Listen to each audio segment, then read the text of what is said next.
Hey, what's up everybody? This is Osterberg501 and today I want to go over how the legendary system is going to work in Diablo 4. And I have gone over the system in another video, but it seems like the system has gone through a lot of changes, and now it seems like we have some concrete information on how it's going to work on the launch of Diablo 4. So to start off, we have legendary items and legendary aspects. And legendary items are one of the highest item rarities in the game. They roll with up to 4 normal affixes, so that could be things like critical strike chance increase, critical damage increase, resistances, movement speed, stuff like that, normal affixes. But then they roll with a 5th affix, which is their legendary aspect. And they've shown a handful of these powers over the years. For instance, one of these could be when you stand inside your own damaging ground effects, you increase the damage they deal by a certain percentage. And also these legendary aspects roll in a range. So say for that legendary aspect we just went over, you could roll 15% to 35%. So the legendary aspects aren't just a static roll, they can actually roll higher or lower like normal affixes.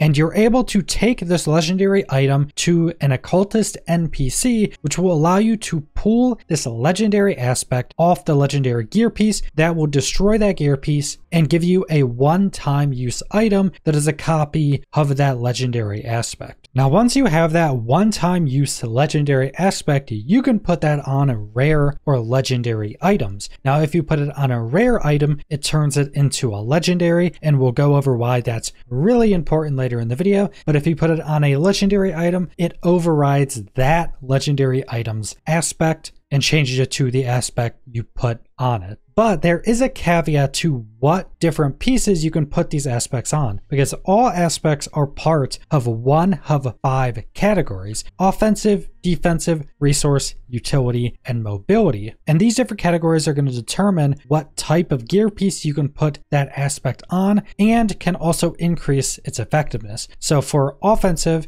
you can put those on gloves, one-handed weapons, two-handed weapons, and two-handed weapons increases its effectiveness by 100%, rings, and amulets increase it by 50% effectiveness for any tier. And every tier can also be put on amulets as well. So for defensive, you can put these on helms, chest, pants, and amulets. For resource, you can put these on helms, rings, and amulets. For utility, you can put these on helms, chest, boots, gloves, and amulets. And for mobility, you can put these on boots and amulets. And like mentioned, amulets are in every category and they always increase the effect by 50% effectiveness. So amulets are going to be very important since you can put any aspect on them. So you actually have a lot of customization when it comes to putting aspects on amulets. And this is going to be an incredibly important system for the end game of Diablo 4 and creating your different builds. And it's actually going to be more important you can put these aspects into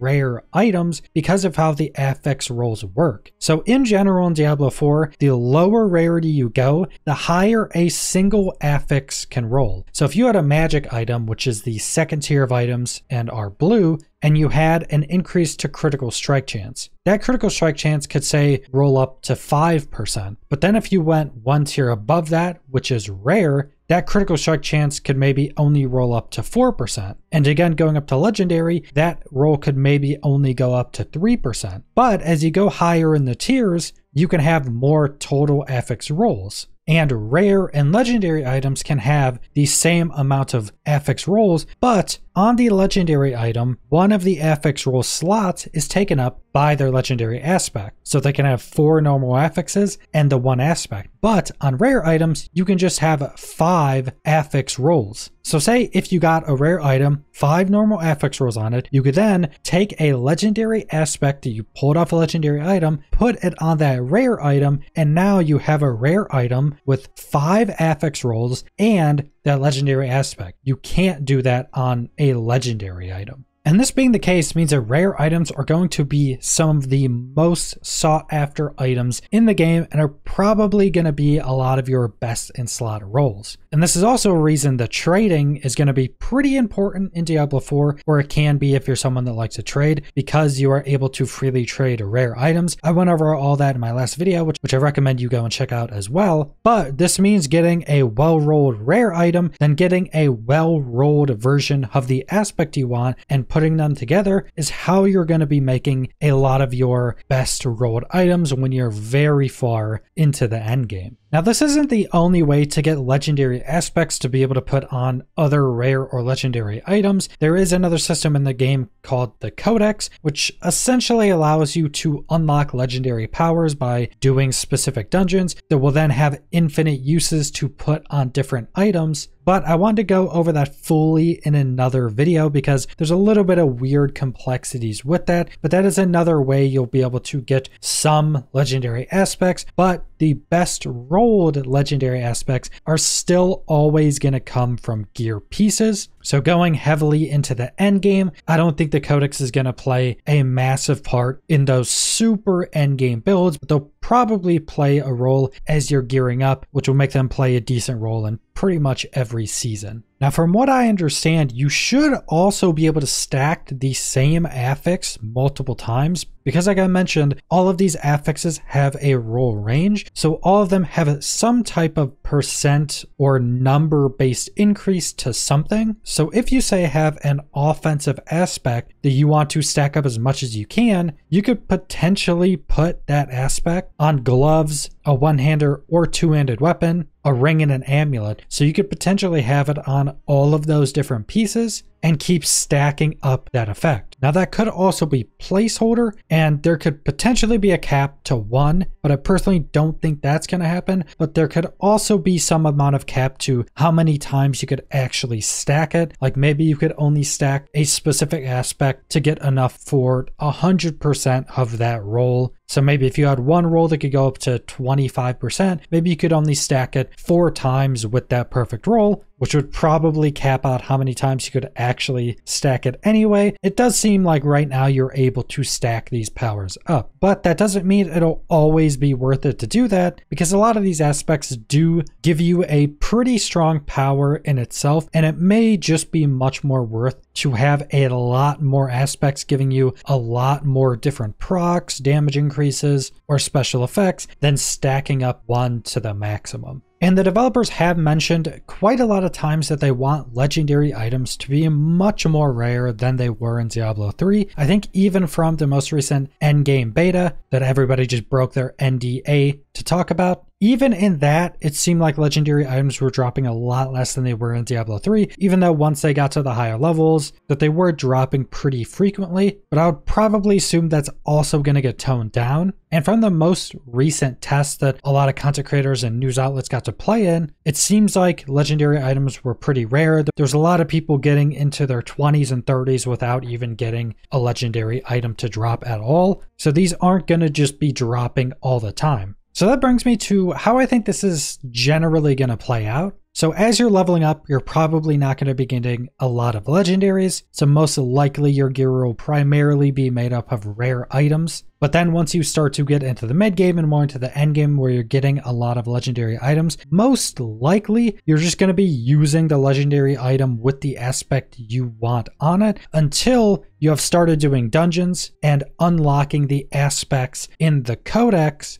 to freely put on rare items, because like I mentioned, those aspects in the Codex are infinite use. So it'll probably be a mix of legendary items that are just equipped after looting them, and then rare items with aspects from the Codex put onto them until you start to get much more heavily into the end game. And at that point, I would much more expect people to start to get very well-rolled rare items and then start hunting for the specific legendary aspects they want from items, because again, the legendary aspects on items can roll higher than the Codex ones. So then they can take those aspects off those legendary items and put them into their well-rolled rare items. And that's most likely going to be how quite a lot of the gearing is going to be playing out until you're getting into the crazy endgame, because the developers have said that unique items are going to be ridiculously rare and people may only find 1 or 2 an entire season, which is 3 months. So those are going to be very rare. You do have sacred and ancestral versions of legendary items, but when talking about this system, those are essentially the same things. They're going to be better rolled. You're still going to be wanting to take the legendary